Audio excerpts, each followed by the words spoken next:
CAA নিয়ে অনেক বিরোধ, অনেক ভাঙচুর, অনেক প্রতিবাদ, অনেক কিছু কিন্তু আমরা আমাদের দেশে দেখেছি। কিন্তু সব কিছুর অবসান করে আজকে সিএএ লাগু হয়ে গেছে। এই সিএ নিয়ে বলা হয় যে উদ্বাস্তু বাঙালি হিন্দুদের জন্য কেন্দ্র সরকারের তরফ থেকে স্বাধীনতার পরে এই সিএএ হচ্ছে সবচেয়ে সেরা উপহার।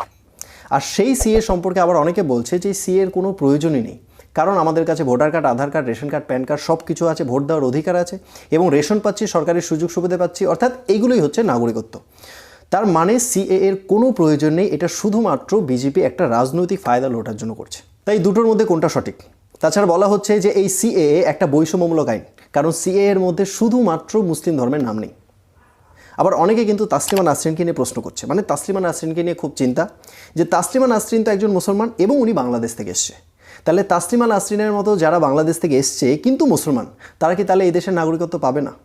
এই সমস্ত পয়েন্টগুলো বলে মানুষের মধ্যে একটা বিভ্রান্ত সৃষ্টি করা বা একটা ভয় ভীতি সৃষ্টি করার চেষ্টা করা হচ্ছে। তো আজকের এই ছোট্ট ভিডিওতে এই সমস্ত প্রশ্নগুলোর উত্তর ছোট্ট করে আপনাদের সবার সামনে রাখবো। আশা করি এরপরে এই বিষয়গুলো নিয়ে আর কোনো রকম কনফিউশন থাকবে না। প্রথম পয়েন্ট হচ্ছে যে সিএ এর প্রয়োজন আদৌ আছে কি নেই, কোনটা সঠিক? কেন্দ্র সরকার বলছে আছে, আর রাজ্যের মুখ্যমন্ত্রী স্বয়ং পুলিশ মন্ত্রী হয়েও উনি বলছে যে সিএ এর কোনো প্রয়োজন নেই, কারণ voter card, Aadhaar card, ration card এগুলোই হচ্ছে নাগরিকত্বের প্রমাণ। দেখুন, আপনার কাছে ভোটার কার্ড আছে, রেশন কার্ডও আছে, আপনি ভোট দেওয়ার অধিকারও আপনার কাছে আছে, আবার আপনি সরকার থেকে রেশনও পাচ্ছেন, কন্যাশ্রী পাচ্ছেন, যুবশ্রী পাচ্ছেন, তারপর আবাস যোজনার ঘর পাচ্ছেন, সব কিছু পাচ্ছেন। কিন্তু ভুল করেও যদি আপনি আমাদের রাজ্যে একটা সরকারি চাকরি পেয়ে যান, তখন কিন্তু আপনাকে যেতে হচ্ছে থানাতে। তাহলে যখন আমরা থানায় যাচ্ছি, আর কখনো কখন থানায় যেতে হয়, যখন আমরা পাসপোর্ট করতে যাই তখন কিন্তু ভেরিফিকেশনের জন্য থানাতে যেতে হয়। তাহলে যখন একটা উদ্বাস্তু হিন্দু বাঙালি থানাতে যাচ্ছে এই ধরনের কাজের জন্য, তখন তার কাছে voter card, Aadhaar card, ration card, PAN card এই সমস্ত কিছু থাকার পরেও তার নাগরিকত্ব প্রমাণের জন্য কিন্তু তাকে ৭১-এর আগের দলিল চাওয়া হয় তার কাছ থেকে। এবার আপনি সিএ এর বিরোধী হন অথবা সমর্থক হন, আপনি তৃণমূল সমর্থক হন অথবা সিপিএমের সমর্থক হন, যাই হন না কেন, আপনার কাছে যখন ৭১-এর আগের দলিল চাওয়া হয় নাগরিকত্বের প্রমাণের জন্য, তখন কিন্তু আপনি বুক ফুলিয়ে কোনোদিন এই কথা বলতে পারেননি যে স্যার আমার কাছে voter card, Aadhaar card, ration card, PAN card সব কিছু আছে, তারপরেও আমার কাছে কেন নাগরিকত্বের প্রমাণের জন্য আমার কাছে ৭১-এর আগের দলিল চাওয়া হচ্ছে? আমার কাছে ভোট দেওয়ার অধিকার আছে এবং আমি নাগরিক বলেই সরকার আমাকে সুযোগ সুবিধা দিচ্ছে, আমাকে রেশন দিচ্ছে, তারপরে আমাকে নাগরিকত্বের প্রমাণের জন্য কেন ৭১-এর আগের দলিল চাওয়া হচ্ছে? এই কথা কি কোনোদিন বুক ফুলিয়ে বলতে পেরেছেন থানায় গিয়ে? এই জিনিসটা ভালো করে ভাবুন। ৩৪ বছর ধরে বাম সরকার আমাদের রাজ্য শাসন করেছে এবং উদ্বাস্তু হিন্দু বাঙালিদের ভোটে তারা নেতা হয়েছে, মন্ত্রী হয়েছে এবং রাজ্য শাসন করেছে। এবং তৃণমূলের নেতা মন্ত্রীরাও কিন্তু এই উদ্বাস্তু হিন্দু বাঙালিদের ভোটে তারা নেতা মন্ত্রী হয়েছে এবং রাজ্য শাসন করছে। কিন্তু যাদের ভোটে নেতা হচ্ছি, মন্ত্রী হচ্ছি, তাদের যে থানাতে গেলে এই যে ভোগান্তিটা হচ্ছে, এই ভোগান্তিটার আমাদের একটা সমাধান করা উচিত। এই জিনিসটা কিন্তু তৃণমূল, সিপিএম এরা কেউ কোনোদিন ভাবেনি, এটা ভাবছে একমাত্র বিজেপি। এই জিনিসটা ভালো করে বোঝার চেষ্টা করুন। এই সিএটা আরও অনেক আগে হওয়া দরকার ছিল। সিএ মানে হচ্ছে এই যে থানাতে যে কোনো কাজে গেলে আপনি এসসি এসটি করে সার্টিফিকেট বের করবেন, পাসপোর্ট করবেন বা আপনি সরকারি চাকরি পাবেন, যে কোনো কাজে যখন আপনাকে থানায় যেতে হচ্ছে, আপনাকে ৭১-এর আগের দলিল চাওয়া হচ্ছে, এই যে ভোগান্তির শিকার আপনাকে হতে হচ্ছে, ৭১-এর দলিল যদি আপনি দেখাতে পারেন তাহলে ভালো, যদি না দেখাতে পারেন তাহলে আপনার কাছে দুটো রাস্তা, হয় আপনাকে ওই সার্ভিসটার আশা ছেড়ে দিতে হবে অথবা আপনাকে কিন্তু ঘুষ দিতে হবে। তাহলে এই যে একটা ভোগান্তির শিকার আমাদের হতে হচ্ছে, এই ভোগান্তিটার একটা স্থায়ী সমাধান হচ্ছে এই সিএএ। তাই এইটা আমাদের ভালো করে বোঝা উচিত।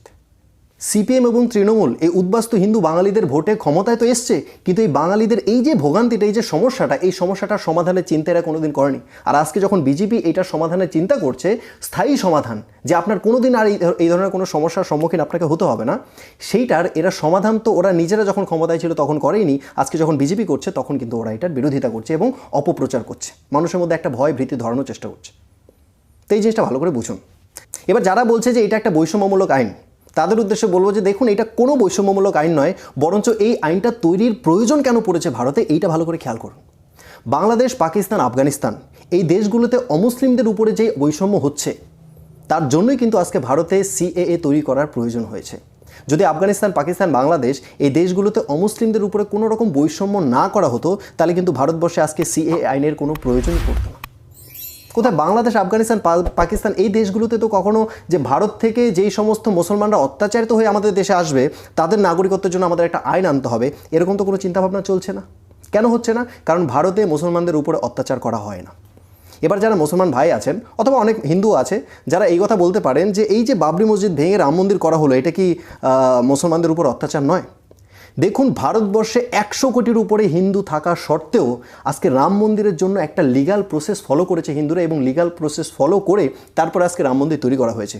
এটাকে যদি অত্যাচার করা বলা হয়ে থাকে, তাহলে স্বাধীনতার পর থেকে আজ পর্যন্ত কোনো হিন্দুদের তীর্থযাত্রার জন্য সাবসিডি দেওয়া হয় না, কিন্তু মুসলমানদের কিন্তু হজ যাত্রার জন্য সাবসিডি দেওয়া হয়। এটা তাহলে কি? হিন্দুদের দেশে, হিন্দু প্রধান দেশে আজকে কোনো পুরোহিতকে কিন্তু পুরোহিত ভাতা দেওয়া হয় না, কিন্তু মুসলমানদের কিন্তু ইমাম ভাতা দেওয়া হয় স্বাধীনতার পর থেকে। এগুলো কি? এই সুযোগ সুবিধা যদি বাংলাদেশ, আফগানিস্তান, পাকিস্তানে হিন্দুদের দেওয়া হতো বা অমুসলিম যারা আছে তাদেরকে দেওয়া হতো, তাহলে আজকে হয়তো এই সিএএ বিলের কোনো প্রয়োজনই পড়তো না। তবু যদি আপনার কাছে এমন কোনো দৃষ্টান্ত থেকে থাকে যে বাংলাদেশে কোনো একটা মুসলমানের ক্ষেত্রে এরকম ঘটনা ঘটেছে যে এলাকার মোল্লা, মৌলবি বা হুজুর যারা আছে তারা সেই লোকটার বাড়িতে গিয়ে বলেছে যে বাংলাদেশে থেকে তুই কী করে ইসলাম ধর্ম পালন করছিস, বাংলাদেশে থেকে ইসলাম ধর্ম পালন করা যাবে না, নামাজ পড়া যাবে না, অথবা কুরবানির ঈদ পালন করা যাবে না, যদি এমন কোনো দৃষ্টান্ত আপনার কাছে থেকে থাকে, তাহলে সিএএতে মুসলমানের নাম কেন নেই, এই জিনিসটা কিন্তু সত্যি একটা ভেবে দেখার বিষয়। কিন্তু আশা করি এমন কোনো দৃষ্টান্ত আপনারা আজ পর্যন্ত দেখাতে পারবেন না। এবার যারা তাসলিমা নাসরিন নিয়ে দুশ্চিন্তা করছেন, বা তাসলিমা নাসরিনের মতো আরও যেসব মুসলমানরা বাংলাদেশ থেকে পালিয়ে এসছে, তারা কি এই দেশের নাগরিকত্ব পাবে না শুধুমাত্র মুসলমান বলে? এই চিন্তা যারা করছেন বা এই প্রশ্ন যাদের মনে আসছে, তাদেরকে প্রথমে এই প্রশ্নের যদি এক কথায় উত্তর দিই, তাহলে বলতে হবে যে হ্যাঁ, অবশ্যই পাবে। তবে খুব মজার একটা গল্প তাসলিমা নাসরিন সম্পর্কে আপনাদের একটু বলে রাখি। তাসলিমা নাসরিন 2003 সালে দ্বিখণ্ডিত বলে একটা বই লিখেছে, ওনার নিজের আত্মজীবনীমূলক একটা বই। এই বইটা বাংলাদেশে লেখা হয়েছে, এবং এই বইটা যখন বাংলাদেশে প্রকাশ পেয়েছে, মুসলিম সমাজ নিয়ে এটাতে কিছু সমালোচনা করা হয়েছে, মৌলবীদের নিয়ে কিছু আলোচনা করা হয়েছে, এবং কোরআন থেকে কিছু কোট করা হয়েছে। এই বইটা লেখার পরে বাংলাদেশের মৌলবীরা তাসলিমা নাসরিনের বিরুদ্ধে ফতোয়া জারি করেছে যে যেখানে তাসলিমা নাসরিনকে পাওয়া হবে ওনার যেন গলা কেটে নেওয়া হয়। তো উনি বুঝতে পেরেছিল যে এই বাংলাদেশে আমি থাকতে পারবো না, কারণ এটা মুসলমানরা শাসন করছে। তবে পশ্চিমবঙ্গে তো মুসলমান ক্ষমতায় নেই, তাহলে আমি পশ্চিমবঙ্গে গিয়ে থাকতে পারবো। এইখানটায় তাসলিমা নাসরিনের একটা ভুল হয়েছে, কারণ পশ্চিমবঙ্গে মুসলমান ক্ষমতায় নেই ঠিক আছে, কিন্তু বামপন্থী তো ক্ষমতায় আছে। এই বামপন্থীরা কতটা বিষাক্ত বা বামপন্থীদের আসল স্বরূপ কী, সেটা কিন্তু তাসলিমা নাসরিন জানতো না তখন, এখনও জানে না, কারণ তাসলিমা নাসরিন কিন্তু নিজে একজন বামপন্থী এবং এখনও বামপন্থী আছে। তো উনি যখন এখানে আসার পরে কী হয়েছে, তখন আমাদের রাজ্যে মুখ্যমন্ত্রী ছিল বুদ্ধদেব ভট্টাচার্য। বুদ্ধদেব ভট্টাচার্য এই বইটার উপরে নিষেধাজ্ঞা জারি করলো, এবং নিষেধাজ্ঞা জারি করলো শুধুমাত্র মুসলিম দূষণ করতে গিয়ে। কিন্তু তারপরে এপিজিআর বলে একটা সংস্থা এই বইটার উপরে নিষেধাজ্ঞা জারি করার জন্য হাইকোর্টে কেস করেছে। তো হাইকোর্টে 2 বছর কেস চলার পরে হাইকোর্ট থেকে এই বইটার উপরে যে নিষেধাজ্ঞা ছিল সেটাকে সম্পূর্ণভাবে তুলে ফেলার নির্দেশ দিয়েছে, কারণ এই বইটার মধ্যে কোনো রকম ভুল বা কোনো রকম মিথ্যে ইনফরমেশন ছিল না। তো বামপন্থীরা খুব ভালোভাবে বুঝতে পারছিল যে না, লিগালি এই তাসলিমা নাসরিনকে এই রাজ্য থেকে তাড়াতে পারবে না। তখন শুরু হলো এই বামপন্থীদের ক্ষমতার অপব্যবহার। বড় বড় পুলিশ কর্তাদের ফোন আসা শুরু হলো তাসলিমা নাসরিনের কাছে, এবং রাজ্য ছাড়ার হুমকি দিচ্ছিল পুলিশরা। পুলিশের অনেক বড় বড় কর্তারা তাসলিমা নাসরিনের বাড়িতে এসে হুমকি দিচ্ছিল যে আপনাকে রাজ্য থেকে চলে যেতে হবে। এইভাবে ভয় দেখিয়ে যখন কোনো কাজ হচ্ছিল না, তখন তাসলিমা নাসরিনকে 4 মাস গৃহবন্দী করে রাখা হয়েছিল। জাস্ট একবার ভাবুন, ভেবেছিল এখানে মুসলমানরা ক্ষমতায় নেই, এখানে আমি শান্তিতে থাকতে পারবো, সেখানে এসে এই মহিলাকে কি অবস্থা ফেস করতে হচ্ছে। 4 মাস ধরে গৃহবন্দী করে রাখা হয়েছিল। তো তারপরে বামপন্থীরা কি করলো, যত মুসলমান আছে সেই মুসলমানদের রাস্তায় নামিয়ে দিল বিক্ষোভ করার জন্য, আন্দোলন করার জন্য, যেন ভয়ে তাসলিমা নাসরিন এই রাজ্য থেকে পালিয়ে যায়।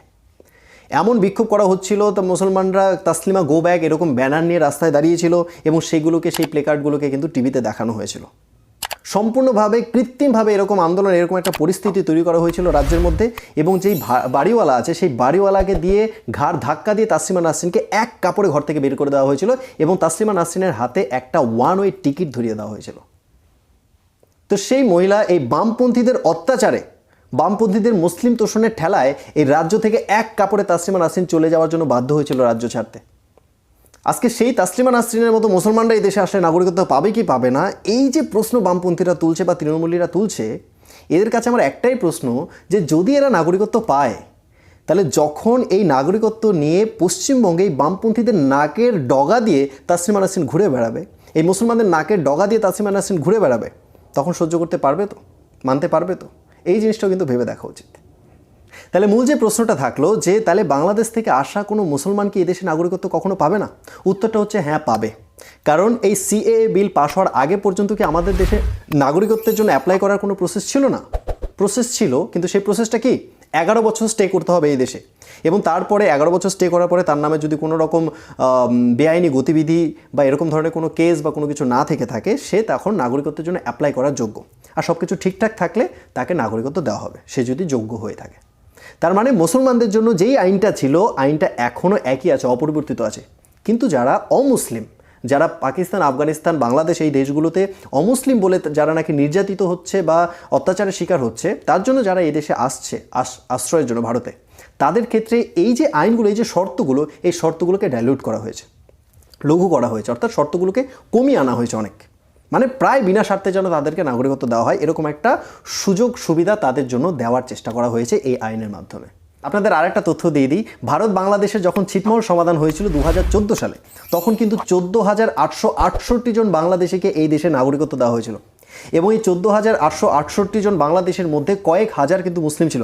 অর্থাৎ মুসলিমরা এই দেশে নাগরিকত্ব পাবে না এরকম ভয় বা এরকম মিথ্যে তথ্য যদি আপনাদের সাথে শেয়ার করা হয়, মাথায় রাখবেন এটা কিন্তু সম্পূর্ণ একটা মিথ্যে তথ্য, ভুল তথ্য। শেষে একটা কথাই বলবো, এই সিএএ নিয়ে নিজের মাথাতে কোনো রকম ভয়, ভীতি বা কোনো রকম সন্দেহ রাখবেন না। তার কারণ এই সিএ লাগু হওয়াতে কি হচ্ছে, আপনাকে বা আপনার ছেলেকে থানায় গেলে যে ভোগান্তির শিকার হতে হতো, হয় কাজ হবে না, আর কাজ হওয়াতে গেলে আপনাকে 71 আগে দলিল দিতে হবে, অথবা আপনাকে ঘুষ দিতে হবে। এই যে ভোগান্তির শিকার আমাদের হতে হতো, এই ভোগান্তিটার একটা স্থায়ী সমাধান হচ্ছে এই সিএএ। তাই প্রত্যেকে নিশ্চিন্তে থাকুন। আর যাদের মধ্যে এই এরকম ধরনের কোনো রকম ভয়, ভীতি বা সন্দেহ আছে, তাদের প্রত্যেকের সাথে ভিডিওটা শেয়ার করুন। যদি ভালো লেগে থাকে লাইক করুন, আর নতুন হয়ে থাকলে চ্যানেলটা অবশ্যই সাবস্ক্রাইব করুন। আজকের ভিডিওতে এই পর্যন্তই। জয় হিন্দ, বন্দে মাতরম।